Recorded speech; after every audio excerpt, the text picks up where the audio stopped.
Olá, gente. Meu nome é Thaís. Eu sou psicóloga de formação, sou psicopedagoga, sou mestre em reabilitação do equilíbrio corporal e inclusão social. E estamos juntos hoje para falar um pouco sobre ludicidade e psicomotricidade. Ou seja, a influência do lúdico na nossa psicomotricidade. O processo de maturação faz com que, na medida em que estamos desenvolvendo as nossas capacidades, tanto orgânicas, fisiológicas, neurológicas, como as psicológicas, na medida em que ele vai ocorrendo, vamos desenvolvendo propriedades as quais podemos ir aprendendo, ok? Bom,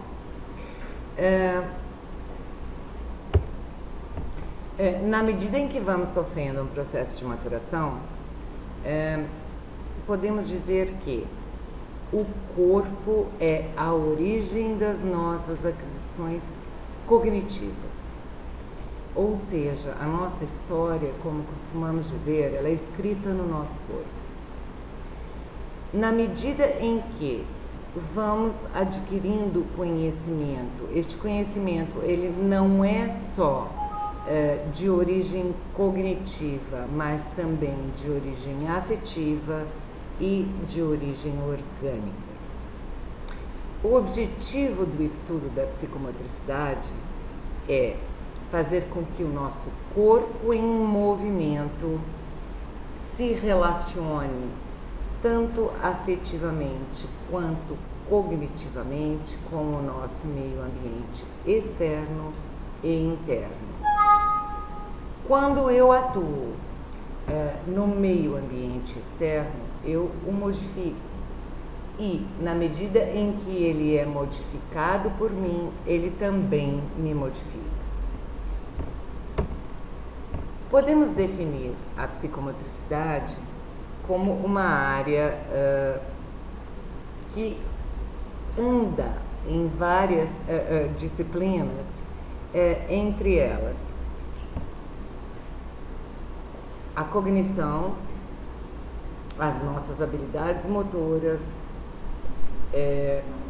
o nosso cognitivo, o nosso afetivo, o nosso motor, estudando quais são as influências que atuam tanto no nosso psiquismo quanto no nosso corpo. A psicomotricidade, ela existe em várias ramificações. E nessas ramificações nós temos uma atuação educativa, reeducativa, terapêutica, relacional e aquática. Vamos falar um pouquinho da educativa. O que seria a educação da nossa psicomotricidade? Na medida em que nós aprendemos e quando começamos a nos desenvolver, nós exploramos o espaço onde estamos, nós tocamos esse espaço em que estamos dentro de uma sala de aula e estamos educando os nossos alunos, nós estamos cada vez mais fazendo com que ocorra uma aprendizagem de tato, de olfato, de espaço temporal, do nosso espaço, da nossa visão, né, da nossa aquisição óculo-manual, da nossa atuação no meio ambiente, e que a partir disso a gente vá cada vez mais afinando a nossa atuação, ou seja, melhorando isso que ficou bem esquisito, né? Vamos lá. Nós vamos cada vez mais coordenando os nossos movimentos. Quanto mais eu pratico uma ação motora, mais a minha motricidade fica experiente, digamos assim, e as chances de que eu repita este movimento são maiores. O que seria essa motricidade relacional? A motricidade relacional, ela está no nome de relacionamento mesmo. Faz com que eu melhore as minhas dificuldades na comunicação, no contato do meio ambiente social, para que eu possa me soltar mais, para que eu me desiniba. Eu atuo na hiperatividade na medida em que eu tenho atividades, e essa hiperatividade ela pode ser ocasionada não por um distúrbio só orgânico, mas uma hiperatividade pode estar ocorrendo, e aí às vezes até dificuldade de diagnóstico em função de uma grande ansiedade. Nós podemos fazer com que essa ansiedade se extravase e, portanto, existe um momento de calma ou momentos de calma. A agressividade pode ser atuada através de jogos, de brincadeiras, de lutas, de natação, na medida em que eu coloco essa emoção, ou como a gente costuma brincar, né, com os alunos, eu coloquei todos os meus bichos para fora, né? Quando eu trabalho com um aluno, o espaço no sentido concreto mesmo, o espaço da sala de aula, o espaço da carteira, o limite entre a minha carteira e a carteira do colega, quando estamos brincando no pátio, em determinada região eu estou brincando com as crianças, em outra região outras crianças estão desenvolvendo outras atividades, eu também estou delimitando qual é o espaço físico permitido e o não permitido. Se existe uma troca, existe também uma troca de afetividade. Toda relação ela é baseada em troca de afeto. Esse afeto pode ser um afeto chamado socialmente de positivo ou de negativo. A psicomotricidade corporal. Eu trabalho essa psicomotricidade quando o corpo não está em harmonia, quando o nosso tônus emocional não está em equilíbrio, quando existe uma instabilidade postural. Nós podemos trabalhar essa postura para que ela esteja em equilíbrio. Nós podemos trabalhar o esquema corporal, podemos fazer com que se aprenda, e é muito interessante porque até hoje, muitas vezes eu vejo um adulto dizendo assim para mim: ô Pro, qual é a diferença entre lateralidade e direita e esquerda? Né? Muitas vezes a gente vê adultos que não sabem distinguir lateralidade de noção direita e esquerda. É muito diferente eu dizer a minha mão direita e a minha mão esquerda com eu tenho predominância do meu lado direito em relação ao meu lado esquerdo. Eu também posso ter o meu pé ou a minha perna dominante esquerda e posso ter a minha mão dominante direita. Percebem a diferença? Bom, vamos lá. Cognitiva. Quando eu trabalho o déficit de atenção, vejam, qual é a característica primordial para que eu possa aprender? Estar atento. Se não estou atento, não compreendo, porque não ouço, não estou prestando atenção. Se não ouço, não gravo. Se não gravo, não posso recuperar os conteúdos que me foram passados. Eu organizo a minha percepção na medida em que estou atento. Eu consigo simbolizar e conceitualizar na medida em que estou atento. Eu processo todas as informações, eu as uno às minhas informações anteriores e desta forma eu estou organizando a minha cognição. A psicomotricidade aquática, ela é muito utilizada para restabelecimento de algumas atividades no sentido de, vamos lá, que eu trabalhe algum tipo de deficiência motora na água. A água é um elemento facilitador. O espaço aquático, ele proporciona um acolhimento, uma contenção do corpo que sente, do corpo que fala e que se comunica, não é? Então, o trabalho na água ajuda muito também a se trabalhar bloqueios emocionais que muitas vezes interferem na ação psicomotora. Então, muitas vezes a gente vê uma pessoa que anda feito um robozinho, ela não apresenta nenhum tipo de problema motor, mas ela apresenta um bloqueio emocional, né? A gente estuda muito isso quando a gente estuda William Reich, que fala das couraças musculares. A água, ela é um elemento facilitador para que eu possa me soltar mais, me desbloquear mais, na medida em que eu seja orientado para isso. Vamos falar um pouquinho da psicomotricidade aqui no Brasil.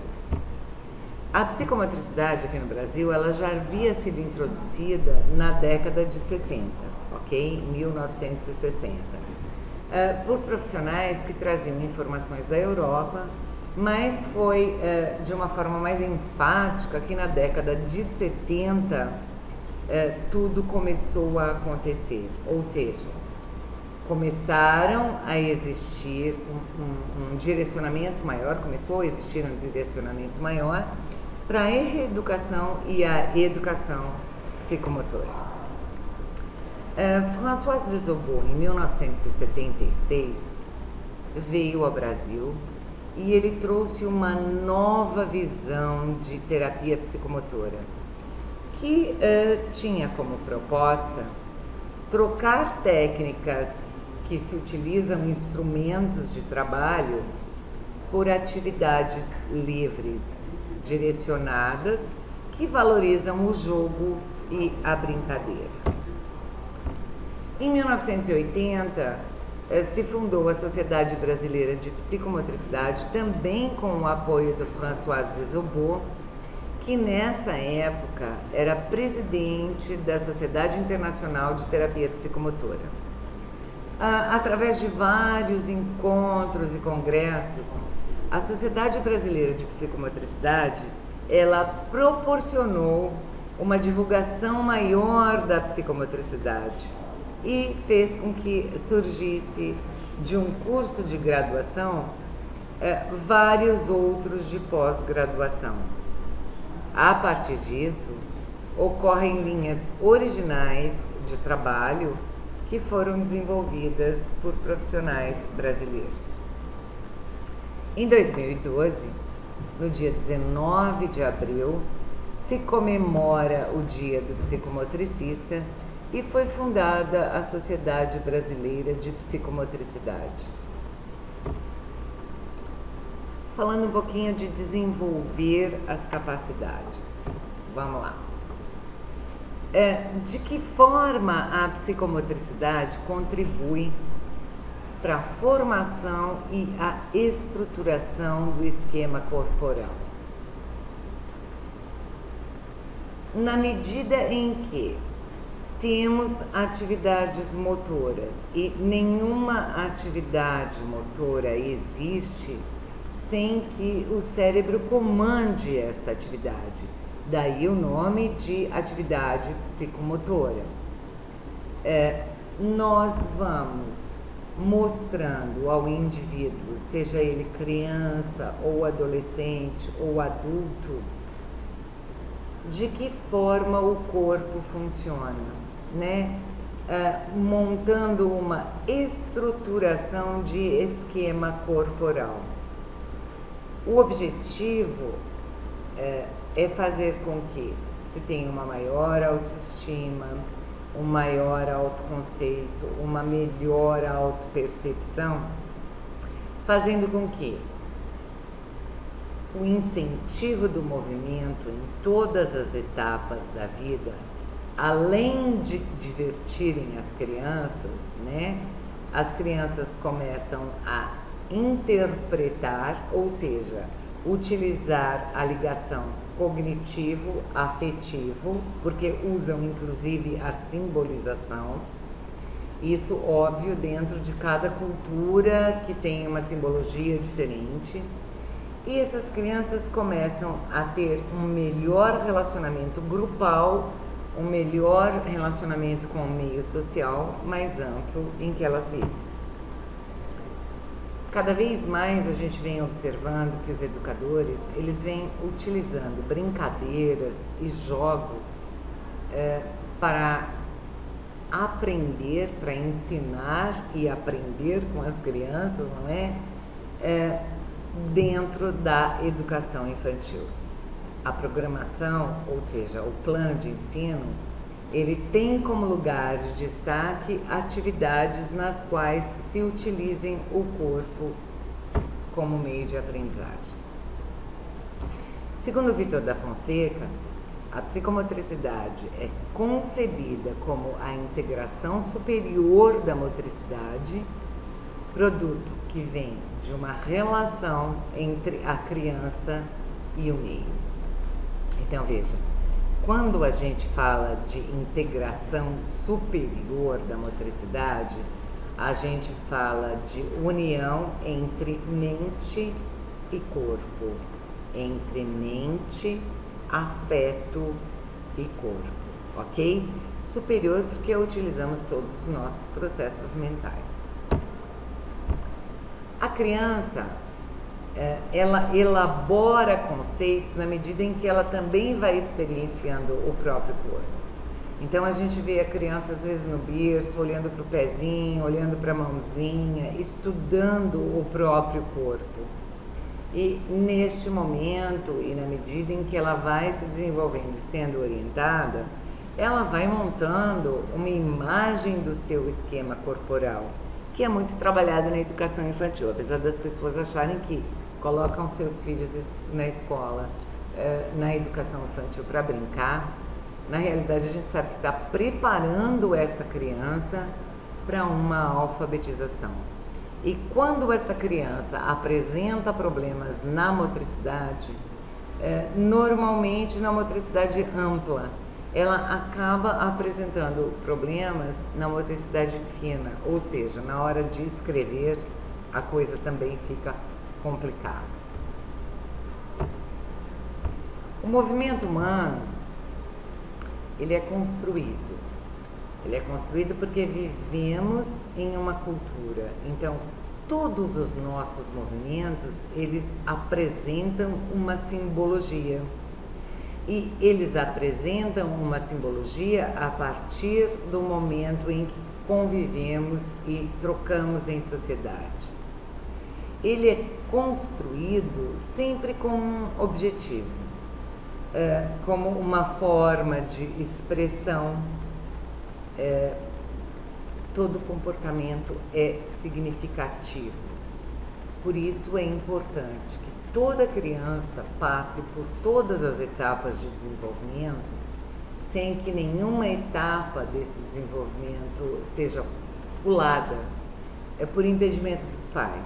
Muitas vezes uma mãe chega e diz assim: bom, meu filho não engatinhou, mas ele saiu andando, não o impedi de engatinhar. Tudo bem, em algum momento seu corpo achou uma solução para isso, ou nós vamos perceber lá na frente que essa criança está tentando resgatar uma etapa que ela pulou para que possa voltar a se desenvolver. Quando a gente vê aqueles quadrados ou aqueles aparelhinhos, agora não recordo o nome, que as crianças saem correndo para evitar que ela caia, aquilo é terrível, gente. Então a gente precisa realmente ajudar a criança a andar com apoio e devagar, na medida em que ela vai conseguindo ter equilíbrio, a gente vai retirando devagar os apoios para que ela possa caminhar sozinha. Durante a recreação, quando a gente brinca, a gente não está só brincando, a gente está ajudando a criança a desenvolver a sua percepção. Ela, na medida em que começa a perceber o meio ambiente e começa a ver as limitações de espaço às quais ela é apresentada, ela vai se ajustando em sua motricidade para poder estar atuando nesse ambiente. Para que a criança desenvolva um controle mental da sua expressão motora, essa recriação deve ser realizada levando em consideração a idade da criança, porque a maturação do organismo vai sendo cada vez maior na medida em que essa criança vai crescendo ou, entre aspas, envelhecendo. Entre aspas, porque falamos de criança, porque na realidade começamos a envelhecer, na realidade, no momento em que nascemos. Quando a recriação ela é direcionada, essa recriação proporciona a aprendizagem em várias atividades. Por exemplo, quando essa criança é exposta a um exercício físico, este exercício físico, ele é direcionado. Quando essa criança está praticando um esporte, também é direcionado. Então, ela tem regras que ela deve estar atenta para aprender e para guardar. Nós vamos desenvolver o cognitivo dessa criança, nós estamos trabalhando a saúde dessa criança, na medida em que ela vai oxigenando o pulmão, o sangue, que ela vai desenvolvendo seus músculos, que ela vai fortalecendo os músculos e os nervos do corpo e que ela vai se relacionando socialmente, fazendo com que ela tenha parâmetros para estar cada vez mais se equilibrando dentro do meio ambiente social aonde ela habita e se relaciona. Segundo o francês Lepouche, o nosso Papa da psicomotricidade, a educação psicomotora é uma forma prática de ajudar a criança a dispor de uma imagem do corpo operatório, ou seja, do corpo que opera mudanças no meio ambiente e que se vai transformando na medida em que atua. Essa conquista passa por várias etapas de equilíbrio, que correspondem às etapas da evolução psicomotora. Então, cada vez mais existe um centro do esquema corporal, um centro gravitacional, vamos dizer assim, do estar no mundo. E aí a gente pode até pensar, para explicar melhor, sabe aquela pessoa que passa derrubando tudo, que não tem noção de espaço, que leva cadeira, que leva bolsa, que esbarra no fulano que está na frente, que dentro da loja carrega os copos, ou seja lá o que é que estiverem nas prateleiras? Existe uma falta de centro motor, de equilíbrio psicomotor. Segundo Queiroz, motricidade é a capacidade de realizar movimentos e a psicomotricidade, a educação dos movimentos ou através de movimentos que provocam um melhor uso das capacidades psíquicas. Então, veja, quando nascemos, somos movimento reflexo. Na medida em que o sistema nervoso vai maturando e temos uma maturação céfalo-caudal, ou seja, atrás da nuca, onde está o nosso encéfalo e o nosso sistema límbico, que retém as emoções, Da nuca, imaginemos em direção à coluna no sentido inferior, por isso que dizemos céfalo-caudal. Todos nós temos a capacidade de nos mexer de uma forma coordenada ou descoordenada. Na medida em que estamos em contato com o meio social ou que temos alguém que esteja ali para educar os nossos movimentos, então vamos pegar um movimento mais refinado, a nossa educação à mesa, como devemos manipular uma colher, um garfo, uma faca. Para estes movimentos, nós devemos ter uma interação psicomotora. Podemos então definir a psicomotricidade como a educação do movimento com a atuação do intelecto. Agora acho que fica um pouquinho mais claro, numa relação entre pensamento e ação que englobem funções neurofisiológicas e psíquicas. Vamos então falar, no meio de tudo isso, da função do professor. A função do professor, uma delas, nós temos várias funções, é conhecer as etapas de desenvolvimento psicomotor da criança, as características de cada faixa etária, as necessidades e interesses que vêm decorrentes de cada faixa etária e, claro, das necessidades individuais de cada um, para que a gente possa ter uma melhor elaboração da nossa atividade, não é? Por isso é importante que, quando se planeje uma atividade, o professor tenha a exata consciência de para que serve essa atividade, para quem serve essa atividade. Veja, gente, eu costumo dizer que toda atividade pode ser feita desde que se tenha um objetivo e não de forma desordenada. Dei porque dei para ocupar o tempo. Não. Temos que ter um objetivo, tá? De forma que possamos desenvolver o esquema do corpo e fazer com que exista uma expressão e que essa expressão tenha um significado. O desenvolvimento psicomotor, tanto em crianças tidas quanto normais, quanto as crianças que apresentem algum tipo de distúrbio, elas precisam de auxílio constante, através de estimulação, e de encaminhamento sempre que for necessário. A estimulação, porque a criança se entretém mais na medida em que o adulto está vibrando, estimulando, você vai conseguir, vamos lá, vamos embora. Você está motivando a ação de uma forma afetiva.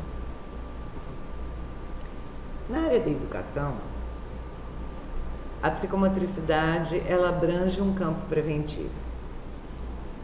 Seria muito importante que todos os professores tivessem pelo menos um conhecimento básico do adulto, para que ele possa ter condições de detectar qualquer dificuldade de aprendizagem do aluno, poder atuar, poder estimular e muitas vezes recuperar este aluno sem necessariamente precisar de um encaminhamento para fora, para um especialista.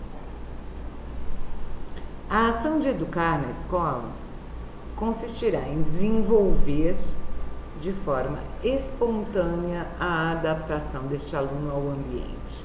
Para isso, nós precisamos estudar, conhecer as etapas de desenvolvimento, o ritmo de cada criança, porque apesar de sermos semelhantes, somos seres diferentes e cada ser humano se desenvolve de forma diferente do outro.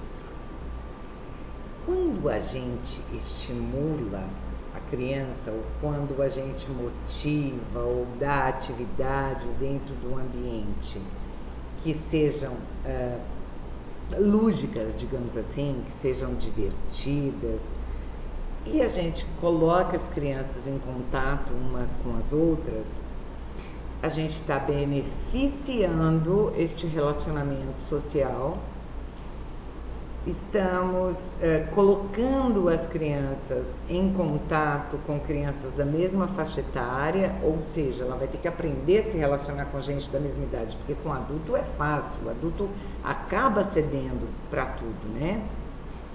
E ela participa de tarefas coletivas e de tarefas individuais.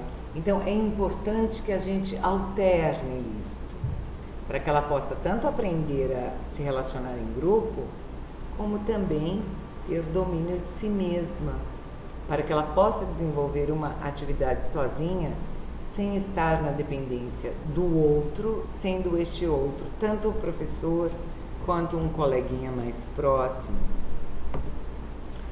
É também necessário que o professor ajude a criança a afirmar a sua lateralidade, né? Pedindo a ela que tenha algumas atividades livres, para que ela experimente o seu próprio corpo. Por exemplo, quando a gente dá um lápis e deixa essa criança experimentar a sua motricidade fina, sem cobrança, sem direcionar essa aprendizagem, seja com a mão direita, seja com a mão esquerda. Devemos deixar que a criança possa ajustar de alguma forma a sua coordenação óculo-manual e o seu ajustamento motor global, para que desta forma ela se auto-organize. Na pré-escola, o papel do professor não é alfabetizar, mas é estimular as funções psicomotoras necessárias para o aprendizado formal, que é o que eu estava dizendo agora há pouco, né? Muita gente acha que coloca o filho na educação infantil para ele brincar. Não, nós estamos preparando essa criança para que ela possa, em algum momento, poder estar pronta para aprender a ler e escrever. É necessário muita sensibilidade deste professor, é preciso que ele esteja atento, que ele possua conhecimento e que possua sensibilidade, para que quando ele proporcionar ou requisitar algum tipo de exercício, ele possa dosar, e dosar no sentido de que ele monte atividades que sejam adequadas para vários alunos de formas diferentes, porque, como eu havia dito anteriormente, sempre respeitando o ritmo individual de cada um. Existem crianças que entram na maioria, né? Acompanham de uma forma geral. Existem crianças que demoram um pouco mais, existem crianças que são mais rápidas. Então, sempre tendo em mente que cada um tem um timing, um tempo para o seu próprio desenvolvimento. Vou falar um pouquinho de espaço temporal. Até os 2 anos e meio de idade, o espaço da criança ainda está num processo de ajuste. Ou seja, essa criança ainda está desenvolvendo movimentos coordenados em função de um objetivo a ser atingido. Entre os 3 e os 6 anos, a criança começa a representar os elementos do espaço, descobrindo formas, descobrindo dimensões. Então é aquela idade que a gente diz assim, a criança aprende a ver com as mãos, né? Os seus olhos são as mãos. Ela começa a ter dimensão do liso, do que machuca, por isso que a gente tem que estar atento, né? Lá com os nossos protetorzinhos de tomada dentro de casa. A criança começa a elaborar melhor as representações do espaço e o espaço em si, a concreticidade desse espaço. No final do período pré-escolar, existe uma evolução da relação corpo-espaço. E aí nós temos uma organização egocêntrica do universo. É a fase do mundo gira em torno do meu próprio umbigo. Eu sou o centro do universo. É tudo eu, né? A criança descobre a sua dominância do espaço, ela verbaliza e aí ela começa a ter um corpo mais orientado, o qual vai lhe dar padrões para colocar os objetos em lugares adequados dentro do espaço ao qual ela está inserida. A orientação dos objetos se faz então em função da posição atual do corpo. Existe uma estabilidade maior, existe uma interiorização maior. Isso funciona como um trampolim indispensável para que a estruturação do espaço aconteça. Se não existe essa interiorização, não existe uma estruturação do espaço, ok? Ok, algumas sugestões de atividades de espaço temporal. Talvez agora fique mais claro um pouquinho o que foi falado antes, né? Andar devagar até o fim da sala, andar depressa voltando do ponto de partida, e aí já estamos introduzindo a noção do rápido e lento, do devagar e do depressa. Depois andar devagar e correr a mesma distância dentro de uma quadra. E o tempo todo ir mostrando para os alunos quanto tempo eles demoraram para cada atividade, né? Então, dentro de um espaço ao qual eles estão inseridos e com atividades momentâneas diferentes, que eles percebam quanto tempo, claro, isso deve ser mostrado a eles, né? Eles demoraram para realizar cada atividade. Bater bola, pular corda, devagar e depressa. Correr, subir, bater palmas com ritmo dentro de um espaço de tempo. Quando batemos palma com ritmo, inclusive, além do espaço temporal, nós estamos disciplinando o ouvido. Quando a criança bate ritmadamente, ela está ouvindo o que ela faz. Quando ela ouve uma música ao qual tem um batuque, por exemplo, ou o ritmo da música que ela vai ouvindo, assimilando, introjetando e expressando através de danças, né? Outras situações: deslocar materiais, bancos, cadeiras, bolas, jogar bola grande e bola pequena, outro tipo de noção, o pequeno e o grande, caixas de diversos tamanhos, a cesta de basquete, os círculos desenhados no chão, então dentro do círculo, fora do círculo. E é assim que a gente vai dando noção para as crianças deste espaço concreto, do espaço temporal, da noção de dentro e fora, e para tudo isso ela vai ter que ter uma atuação cognitivo-motora para executar as tarefas. Saltos e transposição de obstáculos, claro que sempre de acordo com a idade e com a maturação. Marchas com equilíbrio. É sempre importante a gente estar fazendo essas atividades e ajudando no desenvolvimento do nosso pequenininho. Bom, vamos falar um pouquinho de percepção corporal. Perceber, prestar atenção em me perceber, ter consciência do meu próprio corpo, das partes do meu corpo. Então, podemos dizer, coloque a sua mão direita na ponta do seu nariz, coloque a sua mão direita na sua orelha direita, certo?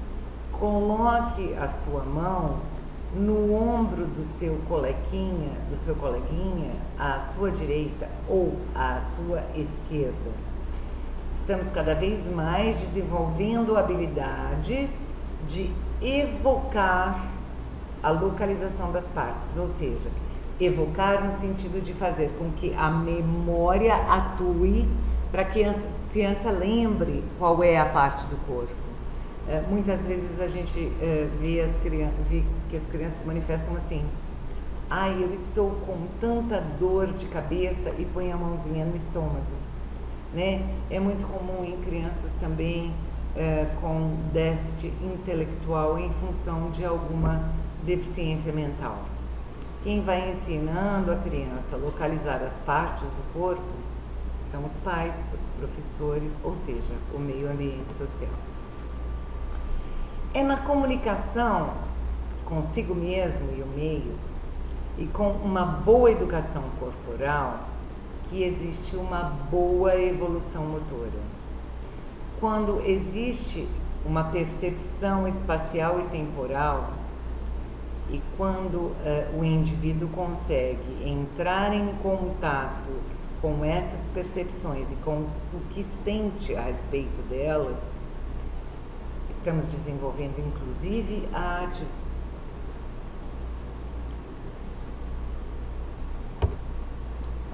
quando me comunico de uma forma adequada comigo mesmo e com o meio, quando tenho uma boa educação corporal, eu tenho uma boa evolução da motricidade.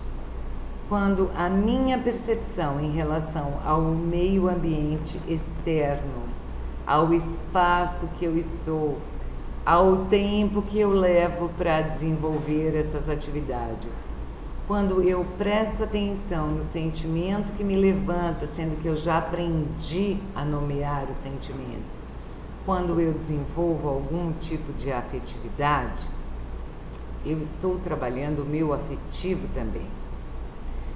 A construção do esquema corporal, a imagem, o uso e controle do corpo, se realiza normalmente num todo, de uma forma global, durante o desenvolvimento da criança, graças aos seus movimentos, a orientação dos seus movimentos, os seus deslocamentos, ou seja, as suas mudanças de local, os jogos ou qualquer tipo de atividade coordenada ou atividade livre.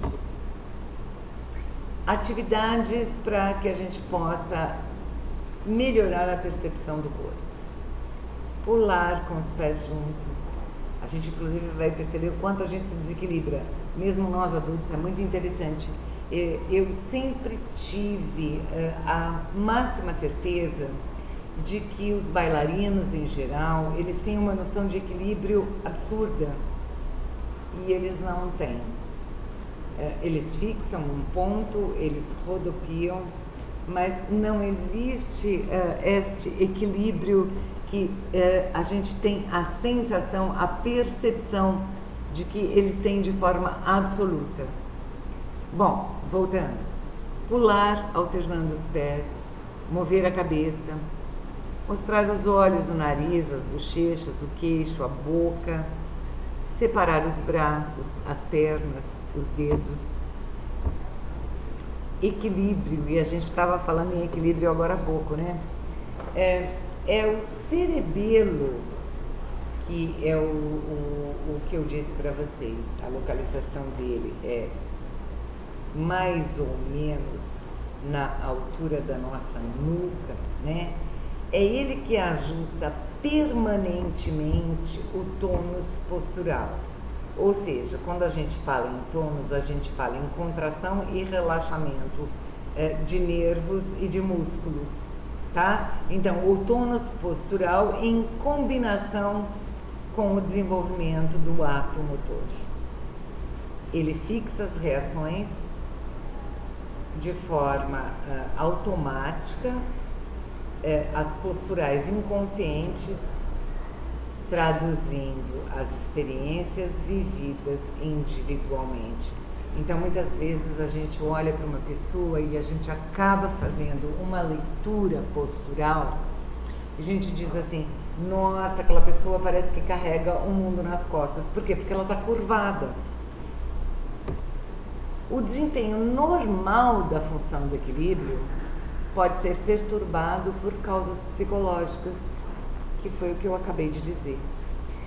Todo medo ocasiona o enrijecimento do nosso corpo. Quando enrijecemos o corpo, nós comprometemos as nossas reações reflexas de equilíbrio.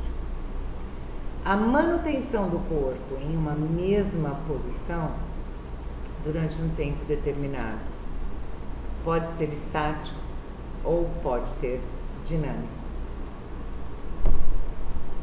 Lateralidade. A predominância do uso de todos os membros pares. Pode ser direita ou pode ser esquerda. Deve ser observado o pé, a mão e o olho. Alguns exercícios para a gente trabalhar a lateralidade. Pedir que a criança pegue um objeto qualquer. Observar que mão ela irá usar, sem direcionar, para que a gente possa estar incentivando e descobrindo qual é a predominância da sua lateralidade. Solicitar que a criança chute uma bola. Observar qual é a lateralidade do pé usado. Solicitar que a criança espie em um monóculo, para a gente poder ver qual é o olho dominante. É muito interessante, quando a gente pede para alguém que olhe um monóculo, o olho que ela utilizar primeiro é o olho dominante. Andar pela sala jogando bola ou bexiga, de uma mão para outra. Colocar uma criança no centro e pedir para que outra criança fique à direita dela. Estamos trabalhando a noção de direita e esquerda, né? De trás e frente. Pedir para que outra criança fique à frente, outra que fique atrás. E assim elas podem bater palmas, mudar de posição e vamos alternando os movimentos, para que se possa inclusive ter consciência de que podemos utilizar o nosso corpo de várias formas ao mesmo tempo e de forma compassada ou descompassada. A psicomotricidade, ela existe nos menores gestos e ela envolve todas as atividades que a criança desenvolve, visando o conhecimento e o domínio do seu próprio corpo. Podemos dizer, por isso, que é um fator essencial e indispensável para o desenvolvimento global e uniforme da criança. É isso, gente. Tá aí a bibliografia, o Vallon, Lebouche. É muito interessante, seria legal que, com vontade, com oportunidade, vocês dessem uma olhada. Obrigada, até a próxima.